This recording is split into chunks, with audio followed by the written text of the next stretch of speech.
The death he died to sin once for all. But the life he lives to God. In the same way, count yourselves dead to sin, but alive to God in Christ Jesus. Romans chapter 6, verses 8 through 11. Hello guys, Silver 5150 here on the Silver 5150 channel with a Sunday show. And we're just sharing a couple of passages with you about Easter, the meaning of Easter. Christ died for us and we were paid for. And he has the keys to death and Hades in his hands. And we need but to believe on him to enjoy the life he has for us and to share the good news, the gospel of Christ's return to us on Easter, living a life in Christ. And what does the Bible say about gold and silver?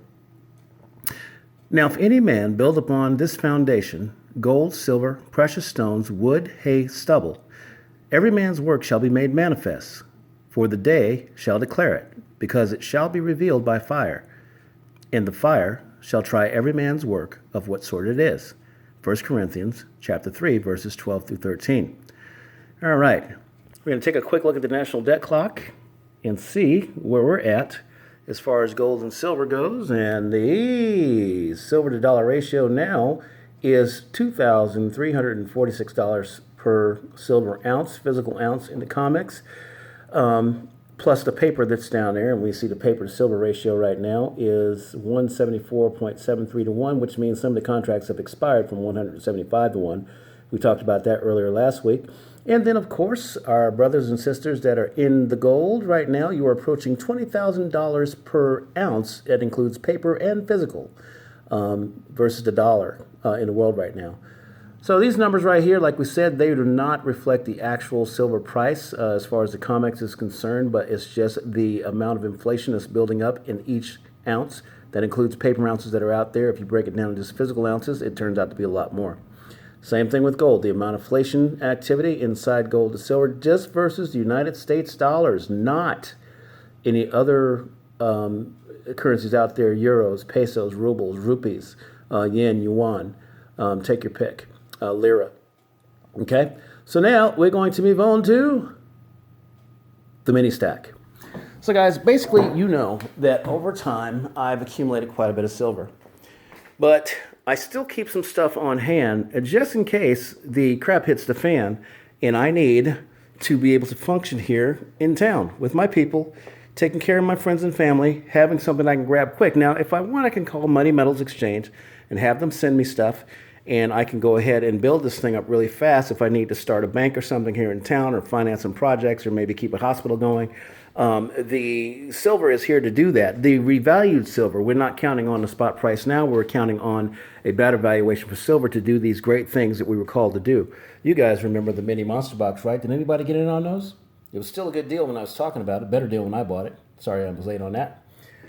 But yeah, so the mini stack here at home, this is a full stack for the home, and the full stack at the depository will have to wait someday when I take myself out there to where it is. But we got plenty of good stuff here to keep things going. If necessary, the Asahi bars, you guys remember those. And one of my favorite rounds of all time, let's get in here close, is the U.S. Assay Office round. Now, why is that important? From the strategic stockpile of U.S. silver reserves in San Francisco is where these were minted. 1981, okay, because in 1980, that's when the Hunt brothers had gotten to the apex of their silver acquisition because they noticed what was happening with gold after Nixon closed the gold window in 1971 and decided they were going to make a move on silver because nobody seemed to care. So they got with Saudis, they got with the COMEX, they started buying paper silver, physical silver, anything they get their hands on, acquired quite a bit until the CFTC and the COMEX realized what they were doing, changed the rules and made them outlaws and shut the whole thing down. Well, once that silver started coming back into the United States coffers, they decided to release it out to the public for consumption in the strategic stockpile for people to buy later on. And that way it kind of killed the desire to stack silver back then because it was available for people that wanted to buy it and cool things off. Let's see, United States Mint. That is the 2019 Apollo 11 50th anniversary commemorative coin program. You guys remember the 5-ounce dome coin I have in there. If you have not seen this coin, please go through my videos and you can find that coin. There are the Silver Warrior Samurai bars, just did a show on that earlier this week. And I've gotten here, of course, all the Rwanda stuff. We've done a show on that earlier this week, Rwanda stuff. And some other bars, Johnson Matthey 1 ounce bars in capsules, because you know I love my capsules. And then the Stagecoach bars from the Northwest Territorial Mint that is no longer in business because they got caught up in scandal, I believe, with a mine called Toolmang, and just some bad financial practices there.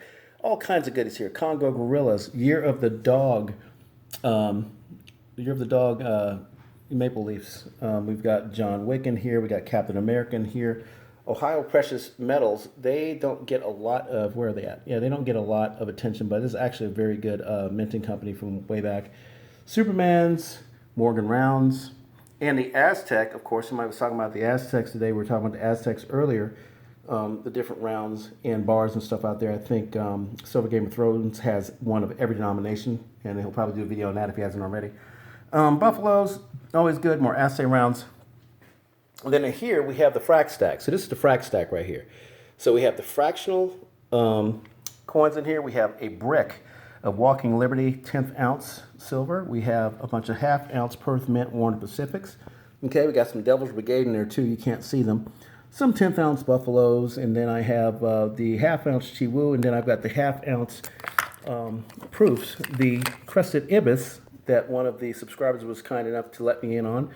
What the heck I had there because I was busy buying stuff. And of course the Valcambys you guys are familiar with. Now in the frac stack you always want to talk about hyperinflation. So I have the hyperinflation pack which has all of the Zimbabwe notes in it. And there's some other places that hyperinflated. I don't have a Weimar Germany hyperinflation pack. But they have that. And then of course the APMEX. Let's take a close look at this. The APMEX 1 gram note. This is something they put together for people to see what it would be like if we tried to actually go pure money with silver, and they did a pretty good job with this, actually making this 1 gram note. But you know what? If you want to buy one, they're $14.99 retail. So do the math on that. So $15 for 1 gram. There's 31 grams, and that'd be $450 an ounce. Probably hyperinflated silver already with that. Lots of fun. The Laos Tigers, you guys have seen those. Did a show on those. We got the 3 ounce Tigers from South Korea. Did a show on those. Stagecoach and Liberty Bells. These would be the Stagecoach rounds that are the same as the Stagecoach bars, but they are the rounds. Version of that. And then of course in here we have the 2 ounce Krakens. You guys remember a show I did on that. And then we're going to move on to some more capsulized silver here with the Morgan from 1886, I believe it is. I'm not going to be able to get in there today. It's a little too dark. It'll take too long. Well, let's try it. Let's see. We got a little bit of time. Yep, 1886. And yeah, that thing's got stories to tell. It's got a cut across it like somebody tried to slice whoever was carrying it in their pocket or whatever. Anyway, so the Frank Frazetta now, this right here, these were here at APMEX for a while. You can still find Frank Frazetta rounds. And Frank Frazetta, if you guys don't know, he was a very famous science fiction painter and artist. Did a lot of pen and ink and stuff. And an interesting story about Frank Frazetta, he lived up in New York, I think, up around Westchester, White Plains. He actually got in an accident, a car accident, and he was paralyzed, and he couldn't use his right side. He learned to redo his artistic endeavors left-handed. I think it was in his 40s when it happened, 40s or 50s. And he was producing the same quality stuff from his left hand as it was from his right hand before he got in an accident. Anyway, kind of reminds me of the story of Larry Carlton, jazz guitarist, who got shot by his girlfriend and came back to learn to play guitar again. Anyway, Lunar Snakes from the Perth Mint, 2003, I believe these are, or 2011. And they don't seem to get a lot of attention, but they are now because the spot price of silver is starting to move up and the premiums are just crazy. Mandala Lions, they finally made a move. I picked these up for like 21, 22 back in the day, and now they're in the 40s, if I'm not mistaken.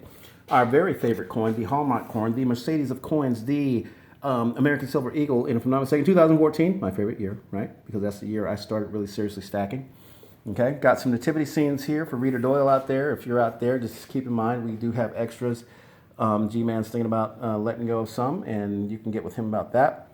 And of course, the move I made on the silver shot, and I picked up 400 ounces of this back when I thought everything was just going to go flying apart right away with the markets and stuff. So we got the futures coming up here pretty soon. In fact, they should be going right now. If you guys are out there and you want to comment on what's going on in the futures market, hopefully spot price is up.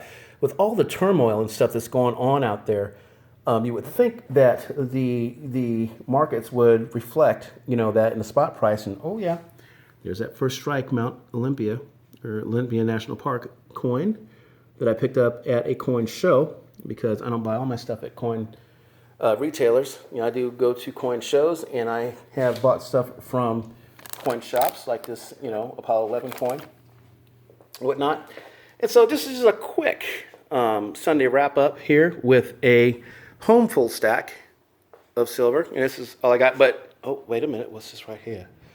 I've got something here that I think you guys are going to enjoy, but I'm not going to talk about it until tomorrow. We'll do a show about that tomorrow. Okay? Actually, I'm going to change gears. Probably do a show about that Wednesday. I'm going to do copper tomorrow. If you guys are tuned in tomorrow, we're going to do a show on copper. I've had some questions about copper.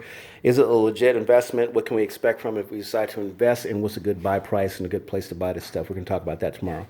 But guys, thanks for enjoying my stack. And of course, you remember the bag, the satchel full of the gram pieces, okay, that you want to take with you around in the old times and have it as your money, and you use it to get whatever you want to get, something to eat, information, a place to stay, all that. And yes, very, very, very fun stuff. I enjoy my stack a lot, man. I enjoy my stack a lot. I come in, go into the vault and I check it out and just kind of look at things. I try to keep it organized, but as you can see, it needs a little bit of a touch up, but I plan to get to that, as time goes on. I've actually only got one more piece coming in that I bought. And then it's onward to move on the Archangel Michaels from Ukraine. And I appreciate you guys helping me with that. All that stuff you've been helping me with, trying to find those, acquire those, the best prices and best places to buy them. So I'm going to make a move on those this week.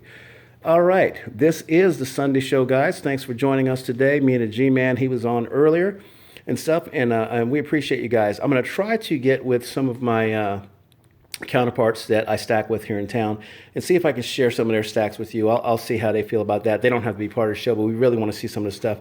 They got Baby Duck. She's got a lot of really cool stuff that I want to do a full stack show on her. Hopefully she will comply with that. We'll see down the road. But as always, guys, I appreciate the new subs. Thank you, by the way. 50 new subs this week.